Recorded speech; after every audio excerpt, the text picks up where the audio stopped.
നമസ്കാരം. ഇലക്ഷൻ 2026 കേരളയിലേക്ക് എല്ലാ മാന്യപ്രേക്ഷകർക്കും സ്വാഗതം. ഇന്ന് നമ്മൾ കേരളത്തിൻ്റെ അവസാന ജില്ലയായിട്ടുള്ള കാസർഗോഡിലേക്കാണ് പോകുന്നത്. മാത്രമല്ല, നമ്മുടെ ഇന്നത്തെ ഒരു പ്രത്യേകത, ഇന്ന് ഇതിൻ്റെ അവസാനത്തിൽ ഈ ജില്ലകളുടെ പ്രവചനങ്ങളിൽ ഏറ്റവും സീറ്റുകൾ എത്രയാണ് ലഭിക്കാൻ പോകുന്നത് UDF എന്നും LDF എന്നും കൂടിയുള്ള ഒരു പ്രവചനം കൂടി നമ്മൾ നടത്താൻ പോകുന്നു.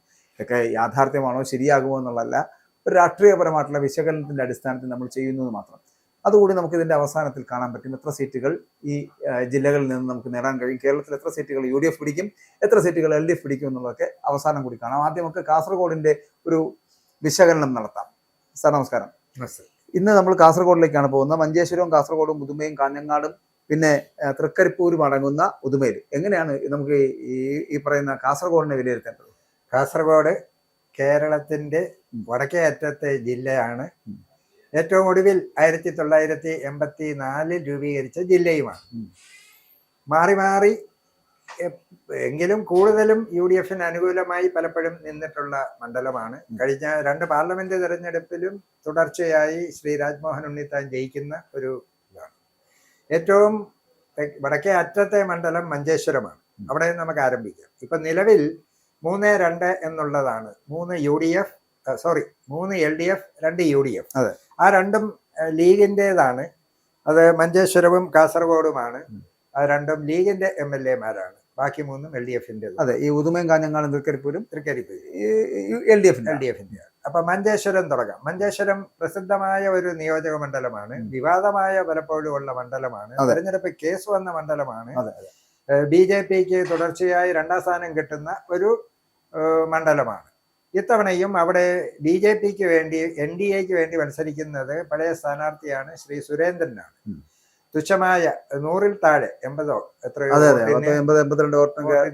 പരാജയപ്പെട്ട് തെരഞ്ഞെടുപ്പ് കേസ് വന്നു. കേസ് പിൻവലിച്ചു. അത് അങ്ങനെ എല്ലാ അർത്ഥത്തിലും മഞ്ചേശ്വരം എപ്പോഴും ചർച്ചാ വിഷയമാണ്. ഇത്തവണ അവിടെ പഴയ MLA ആയ AKM അഷ്റഫ് ലീഗ് തന്നെയാണ് സ്ഥാനാർത്ഥി. അദ്ദേഹം തുടർച്ചയായി വീണ്ടും ജയിക്കാനുള്ള എല്ലാ സാധ്യതയുമുണ്ട്. അവിടെ മറ്റൊരു കാര്യം കൂടി ഉള്ളത്, ഈ ജയിക്കാൻ സാധ്യതയുള്ള LDF-ഓ UDF-ഓ ആരായിരിക്കുമോ ജയിക്കാൻ സാധ്യതയുള്ള അവരിലെ വോട്ട് കേന്ദ്രീകരിക്കുന്ന ഒരു സ്വഭാവമുള്ള ഒരു മണ്ഡലമാണ്. ഇത്തവണയും അത് UDFന് അനുകൂലമായി തന്നെ മാത്രമേ അത് വരികയുള്ളൂ. ആ സീറ്റ് UDF നിലനിർത്തും. രണ്ടാമത്തേത് കാസർഗോഡാണ്. അവിടുത്തെ ഈ LDF ഇപ്പൊ നിലവിലെ UDFന്റെ MLA ആണ്. പക്ഷെ MLA പേര് മാറി അടുത്ത കല്ലട മാഹ്യൻ എന്ന് പറയുന്ന വ്യക്തി ലീഗിന് വേണ്ടി മത്സരിക്കുന്നു. ഷാനവാസ് പാദൂർ എന്ന ആ സ്ഥാനാർത്ഥിയാണ് LDFന് വിവാദമുണ്ടാക്കിയ ഒരു സ്ഥാനാർത്ഥിത്വമാണ്. അത് വർഗീയ സംഘടനകൾക്ക് വേണ്ടിയൊക്കെയുള്ള വെച്ചുമാറ്റമാണെന്നൊക്കെയുള്ള വ്യാപകമായ പരാതിയുണ്ട്.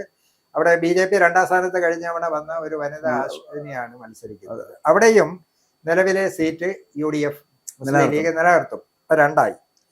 ഉദുമ നമ്മൾ ഒരു CPM-നൊരു പ്രാധാന്യം കൊടുക്കുന്ന അനുകൂലമായ ഒരു മണ്ഡലമായി നമ്മൾ നിശ്ചയിക്കുന്നു. അതേപോലെ കാഞ്ഞങ്ങാട് പിന്നെ ഗോവിന്ദൻ കേരള കോൺഗ്രസിന്റെ ഇതാണ്. അവിടെ അതും ഒരു LDF-ന് നമ്മൾ വിട്ടുകൊടുക്കുന്നു. തൃക്കരിപ്പൂരിൽ ഇത്തവണ വിസ്മയമുണ്ടാകും. സ്ഥാനാർത്ഥികളും വിസ്മയമുള്ള സ്ഥാനാർത്ഥികളാണ്. കോൺഗ്രസിന്റെ സ്ഥാനാർത്ഥി സന്ദീപ് വാര്യറാണ്. അദ്ദേഹം കോൺഗ്രസിൽ വന്നതിന് ശേഷം കൊടുക്കുന്ന ആദ്യത്തെ മത്സര അവസരമാണ്. തീർച്ചയായിട്ടും കാസർഗോഡ് പോലെയുള്ള ഒരു ജില്ലയിൽ തൃക്കരിപ്പൂരിൽ അദ്ദേഹം ഒരു വലിയ തിരിച്ചുവരവ് വരുത്തും. PP മുസ്തഫ എന്ന് പറയുന്ന CPM-ന്റെ LDF-ന്റെ സ്ഥാനാർത്ഥി വിവാദങ്ങൾ ഉണ്ടാക്കി. പൊതു മധ്യത്തിൽ നമ്മളുടെ ചാനലുകളിലൊക്കെ തീർത്തും ഒഴിവാക്കേണ്ടുന്ന പദപ്രയോഗങ്ങൾ, അശ്ലീല പദങ്ങൾ വനിത ആങ്കറായിട്ട് പോലും പ്രയോഗിച്ചു. ഇതുവരെ അതിനെ അദ്ദേഹം പിൻവലിക്കുകയോ ശരിയായില്ല എന്നോ ഖേദപ്രകടനമോ നടത്തിയിട്ടില്ല. അദ്ദേഹത്തിന് സീറ്റ് കൊടുത്തതിന്റെ അന്ന് മുതൽ അവിടെ വലിയ മത്സരമാണ് CPM-നകത്ത്. ഇദ്ദേഹത്തെ എങ്ങനെ തോൽപ്പിക്കാതിനെ കുറിച്ചുള്ള മത്സരമാണ്. അത് പ്രതിഫലിക്കും. പഴയ EK നായനാർ 3 തവണ മുഖ്യമന്ത്രിയായ അദ്ദേഹത്തിന്റെ മണ്ഡലമാണ് തൃക്കരിപ്പൂർ. ആ തൃക്കരിപ്പൂർ ഇത്തവണ കൈ പിടിച്ച് UDF-നെ കരകയറ്റും. അങ്ങനെ സന്ദീപ് വാര്യർ, അതായത് UDF-ന് 3-ഉം LDF-ന് 2 സീറ്റുകൾ എന്ന നിലയിൽ അവിടെ ഇതൊരു അവസ്ഥ തന്നെ ആയിരിക്കണം നമ്മുടെ ഞാൻ നോക്കുമ്പോൾ. പക്ഷേ മഞ്ചേശ്വരത്ത് ഞാൻ പറഞ്ഞല്ലോ ഈ ഒരു ഇടയ്ക്ക് ഈ SDP ഒരു ഇടപെടലൊക്കെ ഉണ്ടായി. SDP മത്സരിക്കാൻ വന്നു, എന്നിട്ട് അതിനുശേഷം മാറിക്കൊടുത്തു. അത് IUML അല്ലെങ്കിൽ മുസ്ലിം ലീഗിന്റെ ഒരു പ്രഷർ കൊണ്ടാണ് ഉണ്ടായത്, അല്ലെങ്കിൽ UDF പ്രഷർ കൊണ്ടാണ് അത്തരത്തിൽ മാറിയെന്നൊക്കെ ഉണ്ടായിരുന്നു. പക്ഷെ അതിനുശേഷം വാർത്താ സമ്മേളനത്തിൽ ഈ പറയുന്ന പോലെ SDP നേതാവ് തന്നെ പറയുകയുണ്ടായി CPM അവർ പിന്തുണ കൊടുക്കുന്ന ഒരു സാഹചര്യം ഉണ്ട്. എന്തായിക്കോട്ടെ, പക്ഷേ ഈ പറഞ്ഞ പോലെ 80, 85 അല്ലെങ്കിൽ 90 താഴെ സീറ്റുകൾക്ക് അല്ലെങ്കിൽ വോട്ടുകൾക്ക് മാത്രം പരാജയപ്പെട്ട കെ സുരേന്ദ്രൻ തന്നെയാണ് മഞ്ചേശ്വരത്ത് വീണ്ടും BJPയുടെ സ്ഥാനാർത്ഥി. അത് ഏത് തരത്തിൽ പ്രതിഫലിക്കും എന്നുള്ളതിനെ കുറിച്ച് ഒരു ആശങ്ക ഒഴിവാക്കിയാൽ അവിടെ താങ്കൾ പറഞ്ഞ പോലെ IUML സാധ്യത തള്ളിക്കളയാൻ കഴിയില്ല. സ്വാഭാവികമായിട്ട് ഇപ്പോഴത്തെ ഒരു ഭരണവിരുദ്ധ വികാരമൊക്കെ കൂടി ഒന്ന് പ്രതിഫലിക്കുന്ന ഒരു സാഹചര്യത്തിൽ IUML സാധ്യത തള്ളിക്കളയാൻ കഴിയില്ല. അവിടെ UDF വിജയിക്കുവാനുള്ള സാധ്യത തന്നെയാണുള്ളത്. മറ്റൊന്ന് കാസർഗോഡും താങ്കൾ പറഞ്ഞ പോലെ നെല്ലിക്കുന്നിനെ അങ്ങനെ ഒഴിവാക്കാൻ പറ്റുന്ന ഒരു സ്ഥാനാർത്ഥി അല്ലായിരുന്നു മുമ്പിൽ. പക്ഷെ പുതിയ സ്ഥാനാർത്ഥി അവിടെ കൊണ്ടുവരുമ്പോൾ കല്ലട മാഹിയിലും അതേപോലെ തന്നെ IUML ഒരു സാധ്യതയുള്ള ഒരു സ്ഥാനാർത്ഥിയാണ്. IUML ചിലപ്പോൾ കടന്നുകയറ്റം നടത്താൻ കഴിയുന്ന ഒരു മേഖല കൂടിയാണ് കാസർഗോഡ്. കാസർഗോഡിലും വിജയം UDF തന്നെയായിരിക്കും എന്ന് പറയേണ്ടിയിരിക്കുന്നു. ഉദുമയും കാഞ്ഞങ്ങാടും അടക്കം ഉള്ള 2 സ്ഥലങ്ങളിൽ അവിടെ ഈ CPM ഒരു അപ്രമാദത്തെ ഇപ്പോഴും നിലവിലുണ്ട്. അങ്ങനെ വരുമ്പോൾ അവിടുത്തെ സീറ്റുകളിൽ ചിലപ്പോൾ ചെറിയ വിഷയങ്ങളുണ്ട്. അവിടെ സാധ്യത LDF ഈ ഉദുമയിലും കാഞ്ഞങ്ങാടും എന്ന് പറയുന്നത്. അതുപോലെ തൃക്കരിപ്പൂരിലാണ് ഞാനും ഈ പറയുന്ന പോലെ ഒരു അട്ടിമറി നടക്കാൻ പോകുന്നത്. ചിലപ്പോൾ തൃക്കരിപ്പൂരിൽ എന്ന് പറയുന്ന പഴയ രാജഗോപാലിന്റെ മണ്ഡലമാണ് CPM. ആ മണ്ഡലത്തിൽ അദ്ദേഹം പഴയ MLA ആയിരുന്നു, CPM MLA ആയിരുന്നു. പക്ഷെ അവിടെ ചില അട്ടിമറികൾ നടക്കുവാനുള്ള സാധ്യതകൾ ഉണ്ട് എന്നുള്ളതാണ് അവിടെ നിന്നുള്ളൊരു പൾസ് നമുക്ക് മനസ്സിലാക്കാൻ കഴിയുന്നത്. അങ്ങനെയാണെങ്കിൽ താങ്കൾ പറഞ്ഞ അതേ ഭാഗത്തിൽ തന്നെ എത്തേണ്ടി വരുന്നു. 3 സീറ്റുകൾ UDF 2 സീറ്റുകൾ LDF കിട്ടുന്ന ഒരു സാഹചര്യമായിരിക്കും കാസർഗോഡ് എന്ന് പറയാൻ പോകുന്നത്. അങ്ങനെ നമുക്ക് അത് പറഞ്ഞ് അവസാനിപ്പിക്കേണ്ടി വരുന്നത്. ഇപ്പൊ നമ്മൾ 14 ജില്ലകളിലൂടെ ഒന്ന് കടന്നു പോയപ്പോൾ ഓരോ ജില്ലകളിലെയും ഒരു സീറ്റ് നില എന്ന് പറയപ്പെടുന്നത് നമ്മുടെ അഭിപ്രായത്തിൽ നമുക്ക് മെയ് 4 വരെ വോട്ടെണ്ണലിന്റെ സമയമില്ല. ഇപ്പം തന്നെ റിസൾട്ട് കൂടെ പ്രഖ്യാപിക്കുന്നത്. അതെ, തീർച്ചയായിട്ടും. അത് ആരൊക്കെയാണ് എവിടെയൊക്കെയാണ് അത്തരത്തിലുള്ള ഒരു സംവിധാനം ഉണ്ടായിട്ടുള്ളത് എന്നുള്ളത് നമ്മൾ കഴിഞ്ഞ കുറച്ച് ദിവസങ്ങളായിട്ട് ഇപ്പൊ നമ്മൾ ഇങ്ങനെ ഇതുമായിട്ട് ബന്ധപ്പെട്ട് നമ്മൾ കൊടുക്കുകയാണല്ലോ. അതായത് ഈ ഇലക്ഷനുമായിട്ട് ബന്ധപ്പെട്ട് വരുന്ന ഒരു വിശകലനം നടത്തുമായിരുന്നു. ഞാനും സാദിഖ് സാറും തമ്മിൽ ഇരുന്നിട്ട് അങ്ങനെ നടത്തിയ ഒരു വിശകലനമാണ്. ഇത് പൂർണ്ണമായിട്ടും ശരിയാകണമെന്നോ ശരിയാകില്ല എന്നൊന്നും നമുക്കൊരു ഉറപ്പും പറയാൻ പറ്റില്ല. പക്ഷേ എങ്കിലും രാഷ്ട്രീയപരമായിട്ടുള്ള കാലങ്ങളായിട്ടുള്ള നമ്മുടെ ബന്ധം സാദിഖ് സാറിനെ പോലുള്ള ഒരു വ്യക്തിയുടെ ഇത്രയും കാലത്തെ എക്സ്പീരിയൻസും ഒക്കെ എൻ്റെ ഈ മാധ്യമ പ്രവർത്തന മേഖലയിൽ ഉണ്ടായിട്ടുള്ള എക്സ്പീരിയൻസും ഒക്കെയാണ് നമ്മൾ ഇതിനകത്ത് ഉപയോഗിച്ചിട്ടുള്ളത്. അപ്പോൾ അതിൻ്റെ അടിസ്ഥാനത്തിലാണ് നമ്മൾ ഈ പറയുന്ന പോലെ ഒരു വിശകലനത്തേക്ക് എത്തിയതും ഈ പറയുന്ന അവസാനത്തിലേക്ക് ഇപ്പോൾ കാസർഗോഡ് ജില്ല കൂടി അവസാനിപ്പിക്കുമ്പോൾ ആര് കേരളം ഭരിക്കും എന്ന് ചോദിക്കുന്നതിനുള്ള ഉത്തരമാണ് നൽകേണ്ടത്. അങ്ങനെ ആര് കേരളം ഭരിക്കും എന്നുള്ളതിന് ഉത്തരം നമ്മുടെ ഒരു വിശകലനത്തിൽ ഇപ്പോൾ 10 വർഷത്തെ LDF ഭരണത്തിന് ശേഷം അടുത്തതാരെ എന്ന് ചോദിച്ചാൽ പൂർണ്ണമായിട്ടും നമുക്ക് പറയാൻ കഴിയുന്നത് അടുത്ത ഭരണം എത്തുന്നത് UDF ആയിരിക്കും എന്നുള്ള സാധ്യതകളാണ് ഇതിനകത്ത് നൽകുന്നത്. നമുക്ക് ഒരു കണക്കുകളിലേക്ക് ഒന്ന് കടന്നു പോയി കഴിഞ്ഞാൽ ഇപ്പോൾ സാദിഖ് സാറ് പറയുന്ന ഒരു കണക്കുകളുണ്ട്. ആ കണക്കുകളിലേക്ക് പോയി കഴിഞ്ഞാൽ തീർച്ചയായിട്ടും നമുക്ക് ആ കണക്കുകളൊന്ന് നോക്കി കഴിഞ്ഞാൽ ഇപ്പോൾ തിരുവനന്തപുരത്ത് സാദിഖ് സാറ് 7 പ്രഖ്യാപിച്ചത്. LDF 7, UDF 7. കൊല്ലത്തേക്ക് പോയി കഴിഞ്ഞാൽ അത് 7-4. അതായത് UDF 7, 4. ആലപ്പുഴയിൽ 6-3. പത്തനംതിട്ടയിൽ 5 സീറ്റുകളും ഉള്ളത് 5 സീറ്റുകളും UDF ലഭിക്കുന്നു. കോട്ടയത്ത് 5 സീറ്റുകളിലും 9 സീറ്റുകളിൽ 5 സീറ്റുകൾ UDF 4 സീറ്റുകൾ LDF ലഭിക്കുന്നു. ഇടുക്കിയിൽ 5 സീറ്റാണുള്ളത്. ആ 5 സീറ്റും UDF ലഭിക്കുന്നു എന്നാണ് അദ്ദേഹം പറയുന്നത്. എറണാകുളത്ത് 14 സീറ്റുകളിൽ 13 സീറ്റും ഈ പറയുന്ന UDF 1 സീറ്റ് LDF ലഭിക്കുന്നു. തൃശ്ശൂരിലേക്ക് എത്തിയാൽ തൃശ്ശൂരിൽ 8 സീറ്റുകൾ UDF 5 സീറ്റുകൾ UDF LDF ലഭിക്കുന്നു. മറ്റൊന്ന് പാലക്കാടാണ്. പാലക്കാട് എത്തുമ്പം 8 സീറ്റുകൾ UDF 4 സീറ്റുകൾ LDF. മലപ്പുറത്ത് 16 സീറ്റുകളാണ് ആകെ ഉള്ളത്. അത് 15 സീറ്റുകളും IUML കിട്ടുന്നു. 1 സീറ്റ് മാത്രമാണ് ഇപ്പോൾ LDF ലഭിക്കുന്നത് എന്നാണ് പറയപ്പെടുന്നത്. മാത്രമല്ല കോഴിക്കോടിലേക്ക് വന്നാൽ അവിടെ 13 സീറ്റിൽ 8 സീറ്റുകളും UDF 5 സീറ്റുകൾ മാത്രമാണ് LDF ലഭിക്കുക. കണ്ണൂരിൽ 7 സീറ്റുകളും UDF 4 സീറ്റുകൾ LDF എന്നാണ് നമ്മുടെ വിശകലനങ്ങളിൽ നിന്ന് മനസ്സിലാക്കാൻ കഴിയുന്നത്. വയനാട്ടിലേക്ക് എത്തിക്കഴിഞ്ഞാൽ വയനാട്ടിൽ 3 സീറ്റും UDF എന്ന് തന്നെയാണ് സാദിഖ് സാർ പറയുന്നത്. മറ്റൊന്ന് കാസർഗോഡിൽ എത്തിക്കഴിയുമ്പോൾ കാസർഗോഡിൽ 3 സീറ്റ് UDF 2 സീറ്റ് LDF അങ്ങനെയാണ് അദ്ദേഹത്തിന്റെ ഒരു വിലയിരുത്തലും കണ്ടെത്തലും എന്ന് പറയപ്പെടുന്നത്. അങ്ങനെ നോക്കുമ്പോൾ 100 സീറ്റുകൾ VD സതീശൻ പ്രഖ്യാപിച്ച 100 സീറ്റുകളിലേക്ക് മറ്റുള്ള കണക്കുകളോ കാര്യങ്ങളോ ഒന്നും നോക്കാതെയാണ് അദ്ദേഹം ഇത്തരത്തിലൊരു വിശകലനം നടത്തിയത്. അതിനകത്ത് ഈ പറയുന്ന നമ്മുടെ ഈ കോൺഗ്രസിന്റെ അല്ലെങ്കിൽ UDF പ്രതിപക്ഷ നേതാവായിട്ടുള്ള കേരള നിയമസഭയിലെ പ്രതിപക്ഷ നേതാവുള്ള VD സതീശൻ മുന്നോട്ട് വെച്ച അല്ലെങ്കിൽ കോൺഗ്രസ് നേതാവ് മുന്നോട്ട് വെച്ച 100 സീറ്റുകളിലേക്ക് എത്തുന്നു എന്നുള്ള ഒരു വിശകലനത്തിലാണ് സാദിഖ് സാർ എത്തിച്ചേർന്നിരിക്കുന്നത്. മാത്രമല്ല 40 സീറ്റുകളിൽ LDF വിജയവും പ്രഖ്യാപിക്കുന്നുണ്ട്. പകരം NDAക്കോ BJPക്കോ ഒരു തരത്തിലുള്ള മുന്നേറ്റമോ ഒരു സീറ്റോ നേടിയെടുക്കാൻ കഴിയുന്നതിനെ കുറിച്ച് യാതൊരു തരത്തിലുള്ള വിശകലനവും നടത്താൻ കഴിഞ്ഞില്ല. അത് നമ്മുടെ പരാജയമാണോ എന്നറിയില്ല എങ്കിൽ കൂടിയും ഇത്തരത്തിലുള്ള വിശകലനത്തിൽ LDF UDF നേർക്കുനേർ പോരാട്ടം നടക്കുന്നുണ്ട്. മാത്രമല്ല അത്തരത്തിലുള്ള പോരാട്ടത്തിൽ 100 സീറ്റുകൾ സതീശൻ പ്രഖ്യാപിച്ചതുപോലെ ആ 100 സീറ്റുകൾ തന്നെയാണ് അദ്ദേഹത്തിന്റെ വിശകലനത്തിൽ നിന്ന് കണ്ടെത്താൻ കഴിഞ്ഞ 100 സീറ്റുകൾ നേടി UDF അധികാരത്തിൽ വരുമെന്നാണ് സാദിഖ് സാർ പറയുന്നത്. എന്നാൽ എൻ്റെ ഒരു അസംഷൻ കുറച്ചുകൂടി മാറി ചിന്തിച്ചതായിരുന്നു. ഞാൻ ഓരോ മേഖലയിലും ഇപ്പോൾ തിരുവനന്തപുരത്ത് LDF 8 സീറ്റുകൾ ലഭിക്കുന്നു, UDF 6 സീറ്റുകളാണ് പ്രഖ്യാപിച്ചത്. മാത്രമല്ല പലപ്പോഴും LDF കൊല്ലത്ത് 7 സീറ്റുകൾ ലഭിക്കുന്നു, അവിടെ UDF 4 സീറ്റുകൾ ലഭിക്കുന്നു. ആലപ്പുഴയിൽ 4 സീറ്റുകളാണ് LDF, 5 സീറ്റുകൾ UDF ലഭിക്കുന്നു. പത്തനംതിട്ടയിൽ 3 സീറ്റുകൾ LDF, 2 സീറ്റ് മാത്രമാണ് ഞാൻ UDF പറഞ്ഞിട്ടുള്ളത്.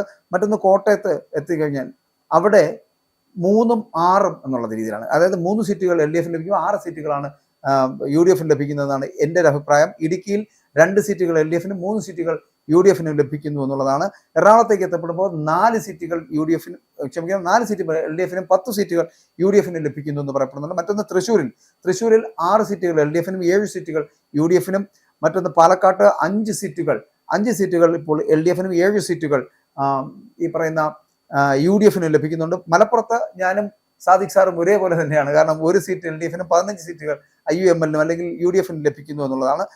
കോഴിക്കോടത്തേക്ക് എത്തിക്കഴിഞ്ഞാൽ 4 സീറ്റുകൾ LDF, 9 സീറ്റുകൾ UDF ലഭിക്കും. കണ്ണൂരിൽ 7 സീറ്റുകളോളം ഈ LDF ലഭിക്കുമ്പോൾ 4 സീറ്റുകൾ മാത്രമാണ് എൻ്റെ വിശകലനത്തിൽ UDF ലഭിക്കുക എന്നുള്ളതാണ്. വയനാട്ടിലും ഞാൻ സാദിഖ് സാറിനൊപ്പമാണ്. 3 സീറ്റുകളും UDF ലഭിച്ചേക്കാം. മറ്റൊന്ന് കാസർഗോഡും അതുപോലെ തന്നെയാണ്. 3 സീറ്റുകൾ LDF, 2 സീറ്റുകൾ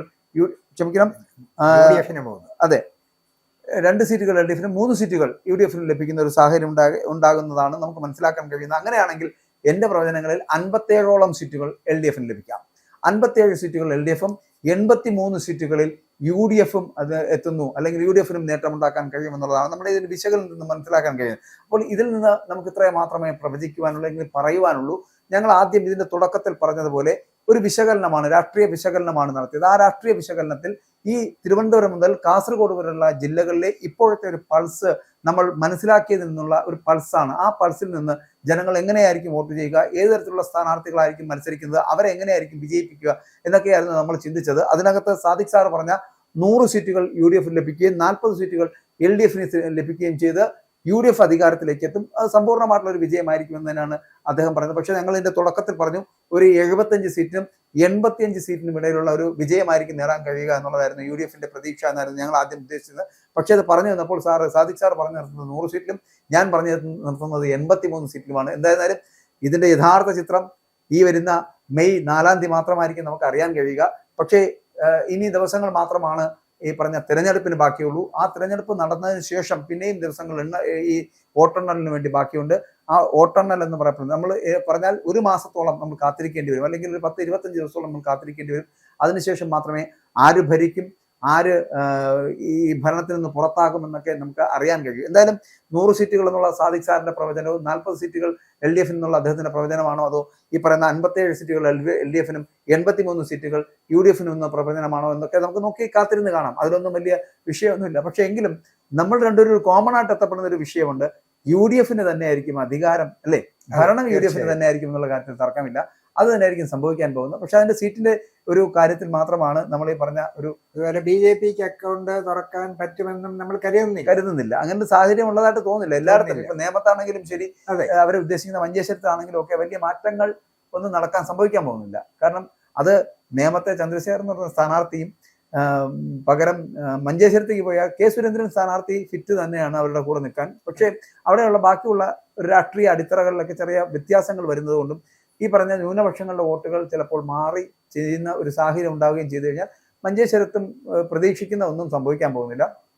ബാക്കിയുള്ള BJPയുടെ കാൻഡിഡേറ്റ്സും അല്ലെങ്കിൽ ഇപ്പോഴത്തെ ഒരു അവസ്ഥയിലും BJPക്ക് ജയിച്ചു കയറാൻ പറ്റുന്ന ഒരു സാഹചര്യം ഇല്ല എന്ന് തന്നെ പറയാനിരിക്കുന്നു. എന്തായാലും ഒരു കാര്യത്തിൽ നമ്മൾ രണ്ടുപേരും ഉറപ്പിച്ച് നിൽക്കുന്നത് UDF അധികാരത്തിലെത്തുന്നതാണ്. 57 സീറ്റുകൾ എന്ന് പറയപ്പെടുന്ന LDF ലഭിക്കുന്ന പറയപ്പെടുന്ന എൻ്റെ വിശകലനവും 83 സീറ്റുകളിലേക്കുള്ള UDF വരുമെന്നുള്ള വിശകലനമാണോ ശരിയാകുന്നത്, അത് അദ്ദേഹം പറഞ്ഞ പോലെ 100 സീറ്റുകൾ നേടി വലിയ വിജയം നേടി കോൺഗ്രസ് അധികാരത്തിലേക്ക് എത്തുമോ എന്നൊക്കെ കാത്തിരുന്ന് കാണാം. അതിന് മെയ് 4 വരെ എല്ലാവരും കാത്തിരിക്കുക. തിരഞ്ഞെടുപ്പിൽ എല്ലാവരും വോട്ട് ചെയ്യുക. മെയ് 9 എന്ന് പറയപ്പെടുന്നത് നിങ്ങളുടെ അധികാരം എങ്ങനെ ഉപയോഗിക്കണമെന്ന് പറഞ്ഞുകൊണ്ട് നിങ്ങൾക്ക് തരുന്ന അധികാരവും അവകാശവുമാണ്. അത് വളരെ കൃത്യമായിട്ട് ഉപയോഗിക്കുക. ആരും വോട്ട് ചെയ്യാതിരിക്കരുത്. എല്ലാവരും വോട്ട് ചെയ്യുക. വോട്ട് എന്ന് പറയപ്പെടുന്ന പ്രക്രിയ വളരെ കൃത്യമായി ചെയ്യുക. ആരെയാണോ നിങ്ങൾക്ക് തിരഞ്ഞെടുക്കേണ്ടത് അത് വളരെ കൃത്യമായി ചെയ്യാൻ കഴിയുന്ന ഒരു പ്രക്രിയയാണ് ഇലക്ഷൻ അല്ലെങ്കിൽ തിരഞ്ഞെടുപ്പ് എന്ന് പറയപ്പെടുന്നത്. ആ തിരഞ്ഞെടുപ്പ് നിങ്ങൾ തന്നെയാണ് രാജാവ്. അതായത് ജനങ്ങൾ രാജാവാകുന്ന ഒരിടം ഈ ഇലക്ഷൻ ദിവസം മാത്രമാണ്. അതുകൊണ്ട് നിങ്ങളുടെ തിരഞ്ഞെടുപ്പ് നിങ്ങൾ പാഴാക്കരുത് എന്ന് മാത്രമാണ് നമുക്കിതിലൂടെ പറയാനുള്ളത്.